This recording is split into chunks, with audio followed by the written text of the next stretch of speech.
Hello दोस्तों, नमस्ते, प्रणाम, जय श्री राम। आप सभी को बताना चाहता हूं, इस बार 2025 में पावर स्टार पवन सिंह जी कुछ अलग करने जा रहे हैं और कुछ बहुत ही अलग। और 2025 हैप्पी होने वाला है क्योंकि बहुत सारे गाना और नई मूवी भी जो हिंदी से हटकर अपने जो अभी पीछे आई नहीं, जो गाना आया था उसका भी 500 मिलियन हो गया था और उसका भी केक काटे थे मुंबई जाकर।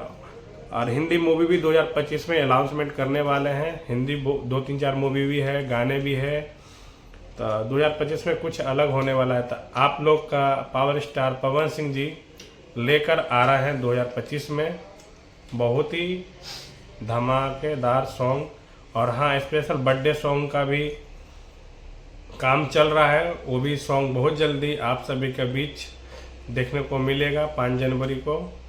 और चल रहा है। हाँ, और एक और बात है, क्या अभी 25 तारीख तक एक और सॉन्ग रिलीज हो जाएगा 2024 में। लास्ट एक सॉन्ग और आएगा, उसके बाद नया साल के बाद फिर कंटिन्यू गाना आते रहेगा।